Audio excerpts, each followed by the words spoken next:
A las 2:26 de la madrugada, Choi despertó. El cielo no se deshizo en explosiones de pólvora, sino en destellos fríos, como si la oscuridad hubiera sido perforada por luces congeladas. Decenas de señales de posicionamiento aparecieron de la nada, dibujando formas invisibles sobre el horizonte occidental de Jalisco. No hubo alertas ni alarmas, solo una certeza muda. Algo gigantesco estaba a punto de ocurrir. En menos de 9 minutos, 8 bases clandestinas del cartel Jalisco Nueva Generación fueron localizadas. En ese lapso de tiempo, 42 hombres armados cayeron, boca abajo, sin tener oportunidad de alguna de resistirse. En menos de 9 minutos, 320 millones de dólares en efectivo cambiaron de manos, dejando atónitos tanto al crimen organizado como a los despachos de inteligencia. Sin embargo, no hubo disparos ni caos, solo haces de láser invisibles atravesando la oscuridad como bisturís de luz, marcando con precisión quirúrgica el destino de cada objetivo.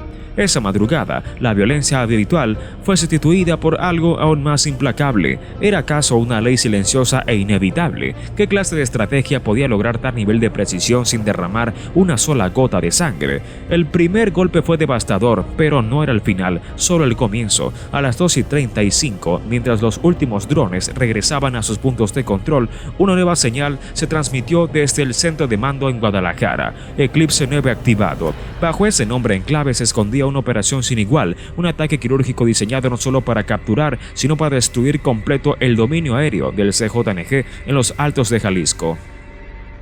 Coordinado por el equipo táctico de Omar García Harfuch y una unidad secreta de la Secretaría de Seguridad Federal, los agentes desplegaron la fase más ambiciosa: cortar las comunicaciones satelitales, interceptar señales cifradas y tomar el control del espacio aéreo. No fue solo una captura, fue el inicio de un cambio de era. Por primera vez en más de una década, las rutas clandestinas de comunicación que mantenían viva la maquinaria del cartel fueron apagadas de una a una. Los operadores de radio, los enlaces de drones caseros, los vigías digitales, todos quedaron ciegos, mudos e impotentes. En menos de 15 minutos, el cielo que durante años había pertenecido a los carteles no fue recuperado por el Estado mexicano. La magnitud de Eclipse 9 no solo se midió en detenidos, 19 capturados esa noche, ni en dinero, más de 900 millones de dólares decomisados, sino en algo mucho más profundo: la fractura irreversible de un sistema de poder basado en la arrogancia tecnológica.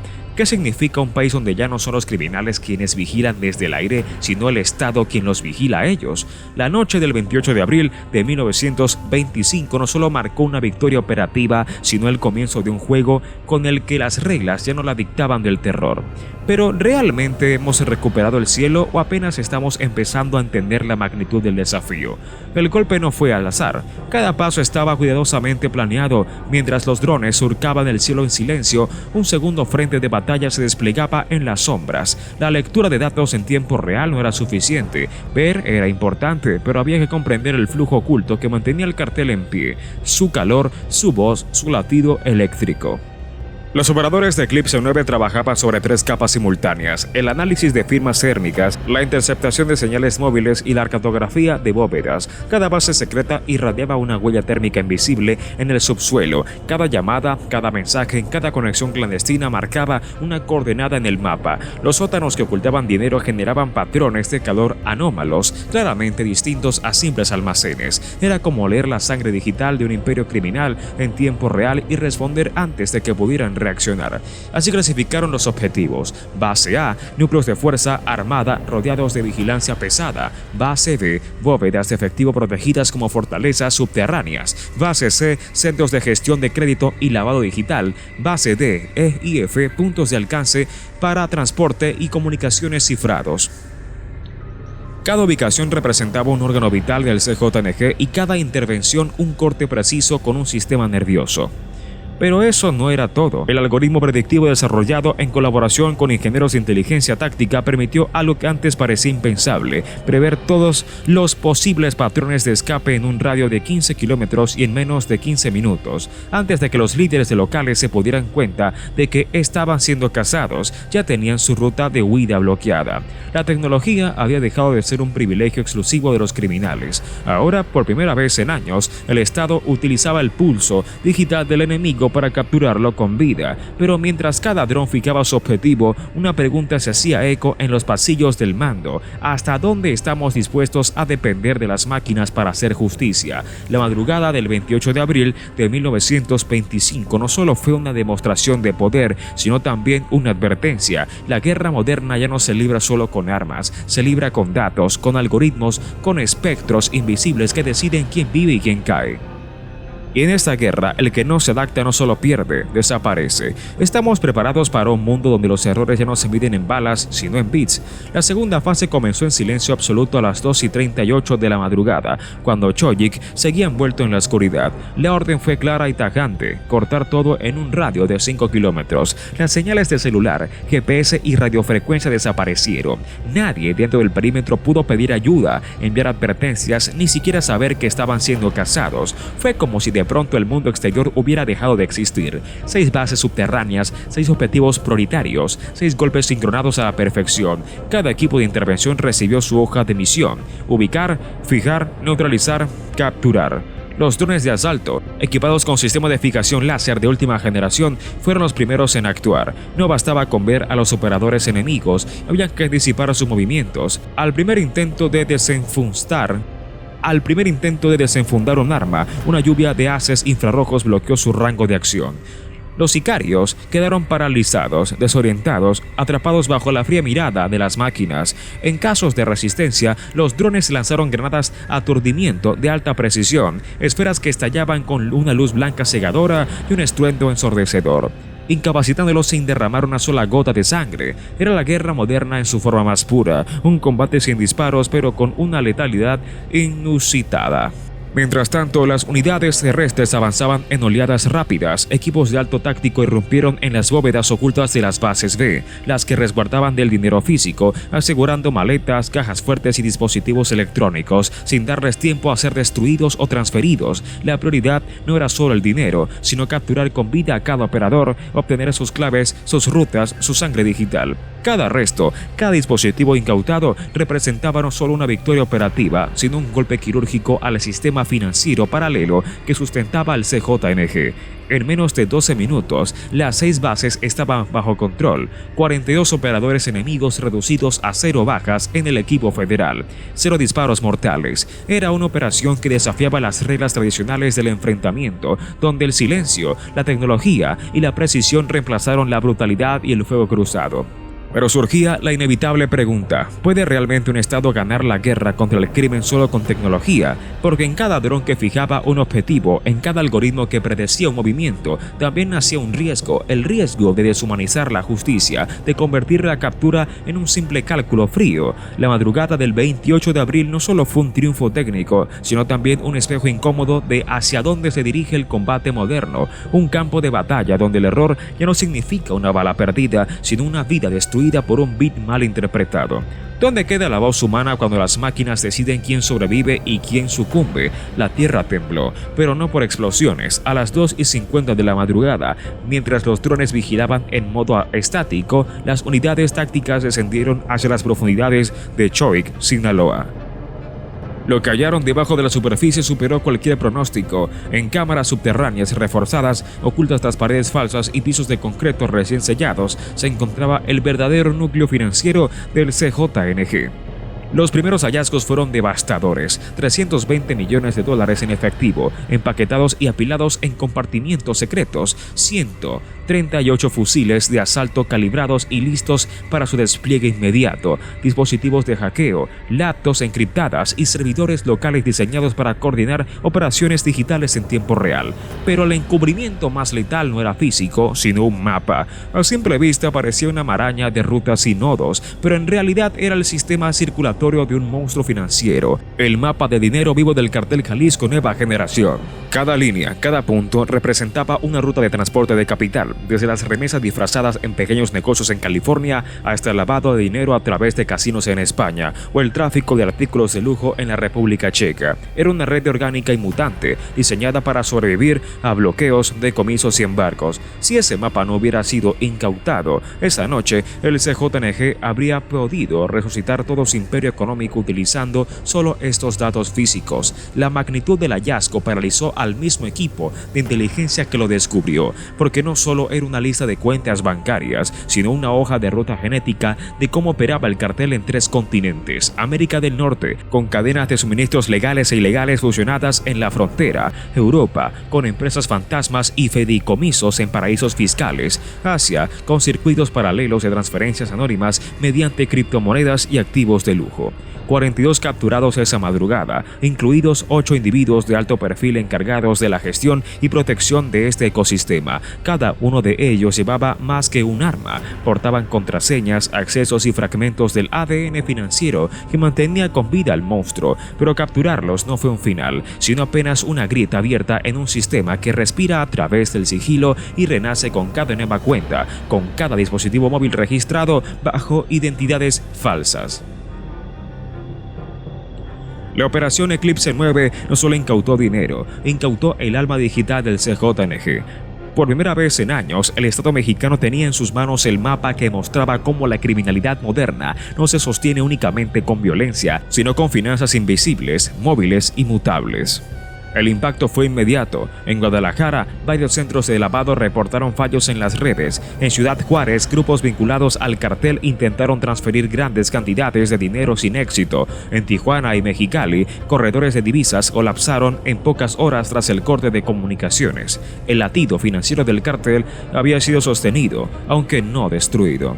Sin embargo, la verdadera pregunta no era cuánto dinero se había recuperado. La verdadera cuestión era cuánto tiempo tardaría el monstruo en mutar nuevamente, en rehacerse a partir de las sombras de nuevos datos, nuevas rutas, porque mientras exista una estructura global de economía gris que tolere remesas irregulares, empresas fachada y el tráfico digital de activos, el riesgo seguirá latente. Realmente podemos cantar victoria si el enemigo ya no necesita territorio, armas o caravanas, sino solo una línea de código para renacer. La noche del 28 de abril en Choix, Sinaloa, fue una victoria táctica, una hazaña monumental de coordinación, precisión y fuerza legal, pero también fue un recordatorio brutal. El crimen organizado del siglo XXI no vive bajo tierra, ni siquiera en casas de seguridad. Vive en los datos, en las transacciones anónimas, en el parpadeo invisible de redes que atraviesan fronteras. Hoy México sostiene en sus manos el mapa del tesoro prohibido. La verdadera cuestión ahora es: ¿tendrá el tiempo y los recursos suficientes para frenar este monstruo o simplemente estará esperando a renacer? La determinación para evitar que ese mapa se vuelva a rehacer. El primer golpe no había sido suficiente. La bestia, aunque herida, seguía respirando bajo tierra. A las 3:10 de la madrugada, la operación Eclipse 9 activó su segunda fase, la persecución de la red financiera subterránea. Esta vez, el enemigo no era un sicario armado, sino un sistema invisible de cuentas, túneles de dinero y fachadas legales que mantenían con vida el corazón económico del CJNG. La orden era clara pero despiadada: congelar el cielo. Durante las siguientes 48 horas, en un radio de 100 kilómetros, todo movimiento aéreo no autorizado fue cancelado. No vuelos comerciales, no drones civiles, no satélites de baja órbita sin verificación federal. El objetivo era aislar Choix, el fuerte y parte de la sierra de Sinaloa, como si un vuelo invisible cayera sobre el territorio. Pero esta vez, el arma secreta no era el fuego ni el plomo, sino los Huavis Spars 9, drones de última generación equipados con sensores de imagen cuántica capaces de detectar estructuras, bóvedas ocultas y anomalías térmicas hasta 12 metros bajo tierra.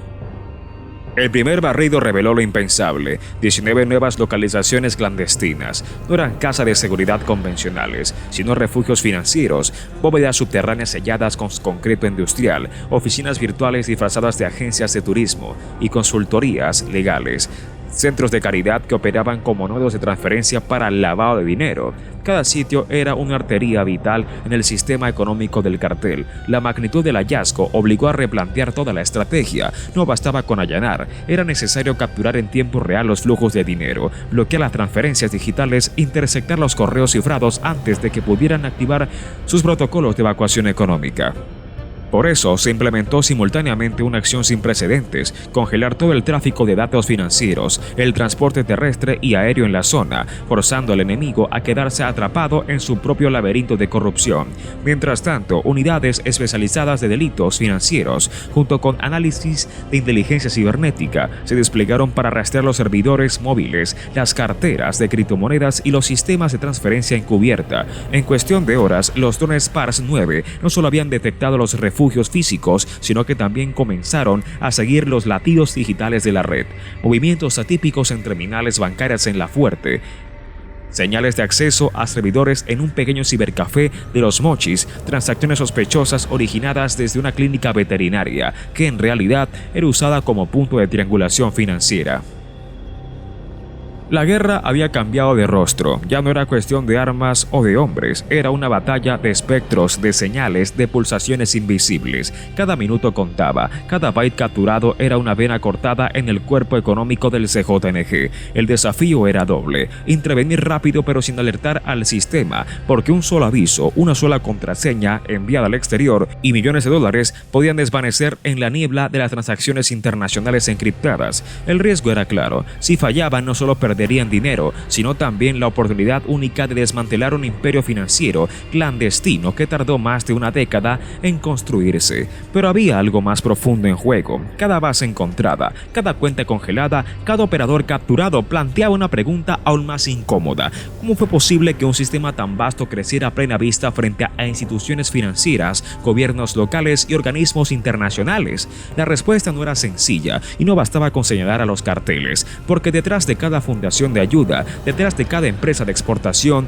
descubierta por los drones, también había abogados, notarios, corredores de bolsa y funcionarios. Por acción u omisión, permitieron que el crimen organizado mutara en una red económica sofisticada y profundamente enraizada. La operación Eclipse 9 no solo estaba persiguiendo a sicarios, estaba exponiendo un ecosistema completo de complicidad civil y empresarial. En la madrugada del 29 de abril, la situación era clara: el CJNG había perdido no solo territorio físico, sino su mayor fortaleza, su anonimato financiero.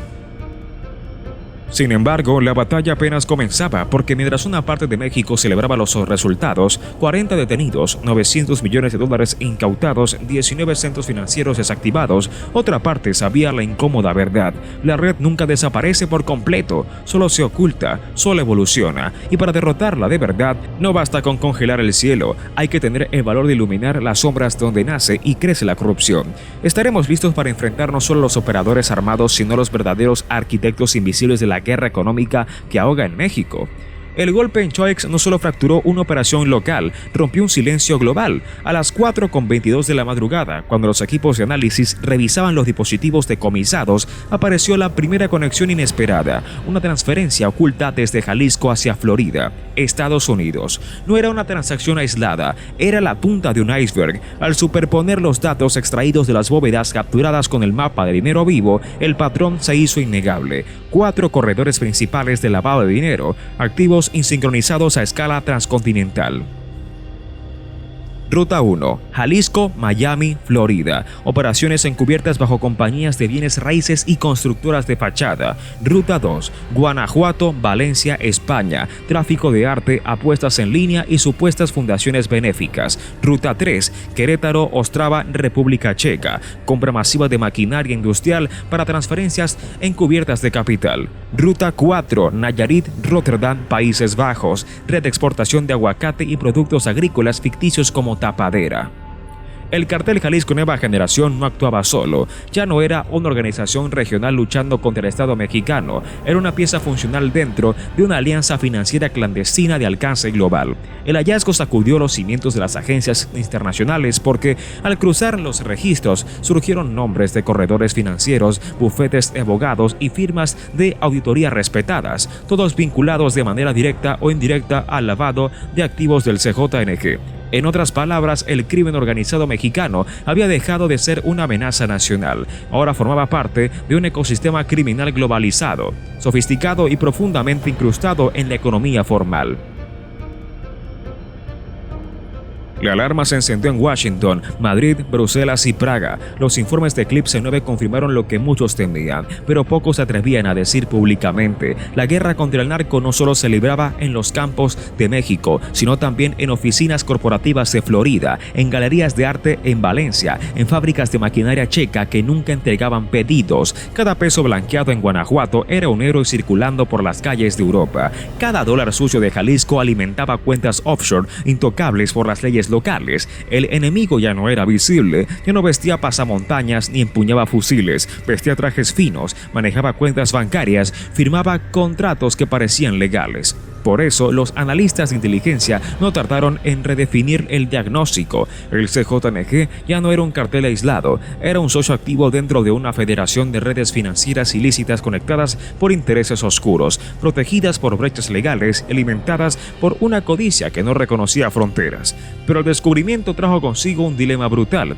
¿Cómo se combate a un enemigo que ya no necesita territorios ni ejércitos? ¿Cómo se ataca a una red que disfraza de legalidad, que se camufla dentro del propio sistema económico que dice combatirla? La respuesta aún era incierta, pero lo que sí era seguro es que por primera vez la guerra contra el crimen no era suficiente con detener sicarios. Había que ir tras los intermediarios, tras los contadores, tras las redes de apoyo que realmente financiaban la muerte y la corrupción. La madrugada del 29 de abril de 2025 quedará marcada como el momento en que México y el mundo comprendieron que la amenaza del CJNG no se limitaba a un laboratorio de metanfetamina en Sinaloa, sino que extendía sus tentáculos hacia Wall Street, hacia los bancos de Siege, hacia los puertos de Valencia. Un enemigo que no necesita balas para destruir sociedades, basta con mover cifras en una pantalla. Estamos listos para enfrentar una guerra donde la primera línea de batalla no son las calles, sino las redes financieras internacionales, o seguiremos creyendo que detener sicarios es suficiente mientras el verdadero monstruo sigue creciendo en las sombras. La verdadera explosión no vino de los drones ni del asalto a las bóvedas. La verdadera implosión ocurrió dentro del propio cartel Jalisco Nueva Generación. A las 5:18 de la mañana, apenas horas después del operativo en Choix, comenzaron a surgir los primeros informes. Grupos completos de sicarios desertando en Veracruz, células enteras en Tamaulipas rindiéndose ante las fuerzas federales, líderes intermediarios ejecutados por sus propios hombres, acusados de traición, negligencia o cobardía. La operación Eclipse 9 no solo había cortado el flujo de dinero, había encendido una mecha de paranoia interna imposible de controlar. El golpe de las finanzas no solo significaba pérdidas millonarias, significaba desconfianza, pánico, fractura. Sin comunicaciones seguras, sin rutas de escape claras, sin liquidez inmediata, las distintas facciones del CJNG empezaron a culparse unas tras otras, acusaciones de filtraciones internas, rumores de acuerdos secretos con el gobierno, reproches amargos por decisiones estratégicamente fallidas. Por primera vez en su historia reciente, el CJNG dejó de ser un bloque monolítico. Se fragmentó en reinos menores, aislados, incapaces de coordinarse. En Veracruz, la facción conocida como los Zetas Vieja Escuela anunció oficialmente su ruptura con el CJNG y entregó a sus operadores a las autoridades locales a cambio de protección. En Tamaulipas, el llamado Grupo Delta, brazo armado clave en la frontera noreste, negoció su rendición, entregando armas, vehículos blindados y dispositivos de comunicación a cambio de garantías legales mínimas. Y en Jalisco, cuna histórica del cartel, comenzaron las purgas internas. Ejecutivos financieros asesinados en sus casas, comunicadores del cartel hallados muertos en ranchos abandonados, familias enteras huyendo de zonas controladas por el crimen organizado. Todo esto sin que el Estado disparara una sola bala adicional. La gran paradoja quedó expuesta ante el mundo. El imperio que se había jactado de resistir con violencia desenfrenada ahora colapsaba desde adentro, consumido por su propia incapacidad para adaptarse a la nueva guerra, una guerra de información, de datos, de precisión quirúrgica. Más allá de los números, 19 detenidos, 900 millones de dólares confiscados. La verdadera victoria estaba en el terreno emocional y psicológico, porque al cortar el flujo de dinero, se cortó el oxígeno de la lealtad. Sin sueldos semanales, sin sobornos a jueces, sin pagos a halcones, el poder del CJNG dejó de ser temido y comenzó a ser cuestionado. Y en el mundo criminal, el miedo no es solo un arma, es el cemento que sostiene los imperios. Sin miedo, solo queda polvo. Pero la caída en el CJNG también dejó una pregunta brutal. ¿Qué tan frágiles son realmente las organizaciones criminales que aparentan ser invencibles? ¿Y qué papel juega el Estado, la sociedad y los mercados en permitir que crezcan hasta romperse por sí mismos? Porque no se trató solo de un operativo exitoso, fue el colapso de un modelo, el modelo del terror basado en dinero fácil, comunicación impune y violencia como moneda de cambio. La madrugada del 29 de abril de 2025, México no ganó solo una batalla, aprendió que el verdadero poder contra el crimen no siempre es la fuerza bruta, sino la noche del 28 de abril no solo se representó el colapso de un bastión criminal, sino el inicio de una nueva forma de librar batallas. Mientras los drones se regresaban a sus bases, mientras los operadores limpiaban las áreas tomadas, en los centros de mando resonaba una idea que cambiaría todo. No se trataba de conquistar, no se trataba de cazar cabecillas, no se trataba de derramar sangre. Así fue concebida Eclipse 9, la operación que rompió con décadas de dogmas fallidos en la lucha contra el crimen organizado. Ya no se trataba de ocupar territorios con patrullas, ya no se trataba de decapitar estructuras capturando líderes visibles y sobre todo ya no se trataba de medir el éxito en cadáveres contados en comunicados oficiales. El nuevo campo de batalla era invisible y el enemigo también. La táctica de Harfuch y su equipo fue sencilla en su efectividad brutal: atacar la red, no la cara visible, destruir el flujo, no las filas, corromper la confianza interna, no pelear en las calles. El núcleo de Eclipse 9 fue la guerra de capas de datos. Primero, destruir las comunicaciones internas. Segundo, cortar el acceso a los fondos. Tercero, sembrar el pánico mediante operaciones quirúrgicas de máxima precisión. Cada movimiento estaba calculado no para aniquilar, sino para asfixiar, no para exhibir cadáveres, sino para provocar desbandadas, silenciosas, rendiciones internas, implosiones de confianza. Y funcionó. En menos de 72 horas se capturaron 19 operadores clave, se incautaron $900 millones, se interceptaron 42 nodos de comunicaciones y se anularon 4 corredores internacionales de lavado de activos. Pero lo más importante de todo, se quebró el mito de invulnerabilidad que había protegido al CJNG durante años. La guerra de datos demostró que no era necesario llenar las calles de balas para derribar un imperio criminal, bastaba con cortar sus nervios financieros y psicológicos. Eclipse 9 no solo ganó batallas en Choix o en Jalisco, sino que estableció el modelo para el futuro de la guerra contra el crimen transnacional, un modelo donde los drones son bisturís quirúrgicos, donde las unidades de ciberinteligencia sustituyen a los batallones de soldados, donde la información viaja más rápido que las balas y donde el enemigo se destruye a sí mismo antes de poder contraatacar. Ciegos, mudos e impotentes. En menos de 15 minutos, el cielo que durante años había pertenecido a los carteles no fue recuperado por el Estado mexicano. La magnitud de Eclipse 9 no solo se midió en detenidos, 19 capturados esa noche, ni en dinero, más de $900 millones decomisados, sino en algo mucho más profundo: la fractura irreversible de un sistema de poder basado en la arrogancia tecnológica. ¿Qué significa un país donde ya no son los criminales quienes vigilan desde el aire, sino el Estado quien los vigila a ellos? La noche del 28 de abril de 1925 no solo marcó una victoria operativa, sino el comienzo de un juego con el que las reglas ya no la dictaban del terror. Pero ¿realmente hemos recuperado el cielo o apenas estamos empezando a entender la magnitud del desafío? El golpe no fue al azar. Cada paso estaba cuidadosamente planeado. Mientras los drones surcaban el cielo en silencio, un segundo frente de batalla se desplegaba en las sombras. La lectura de datos en tiempo real no era suficiente. Ver era importante, pero había que comprender el flujo oculto que mantenía el cartel en pie: su calor, su voz, su latido eléctrico. Los operadores de Eclipse 9 trabajaban sobre 3 capas simultáneas: el análisis de firmas térmicas, la interceptación de señales móviles y la cartografía de bóvedas. Cada base secreta irradiaba una huella térmica invisible en el subsuelo. Cada llamada, cada mensaje, cada conexión clandestina marcaba una coordenada en el mapa. Los sótanos que ocultaban dinero generaban patrones de calor anómalos, claramente distintos a simples almacenes. Era como leer la sangre digital de un imperio criminal en tiempo real y responder antes de que pudieran reaccionar. Así clasificaron los objetivos: Base A, núcleos de fuerza armada rodeados de vigilancia pesada; Base B, bóvedas de efectivo protegidas como fortalezas subterráneas; Base C, centros de gestión de crédito y lavado digital; Base D, E y F, puntos de alcance para transporte y comunicaciones cifrados. Cada ubicación representaba un órgano vital del CJNG y cada intervención un corte preciso con un sistema nervioso.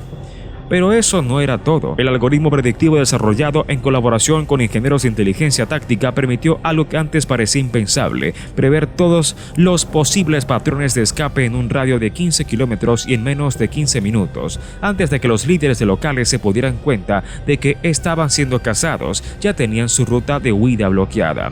La tecnología había dejado de ser un privilegio exclusivo de los criminales. Ahora, por primera vez en años, el Estado utilizaba el pulso digital del enemigo para capturarlo con vida. Pero mientras cada dron fijaba su objetivo, una pregunta se hacía eco en los pasillos del mando: ¿hasta dónde estamos dispuestos a depender de las máquinas para hacer justicia? La madrugada del 28 de abril de 1925 no solo fue una demostración de poder, sino también una advertencia. La guerra moderna ya no se libra solo con armas, se libra con datos, con algoritmos, con espectros invisibles que deciden quién vive y quién cae.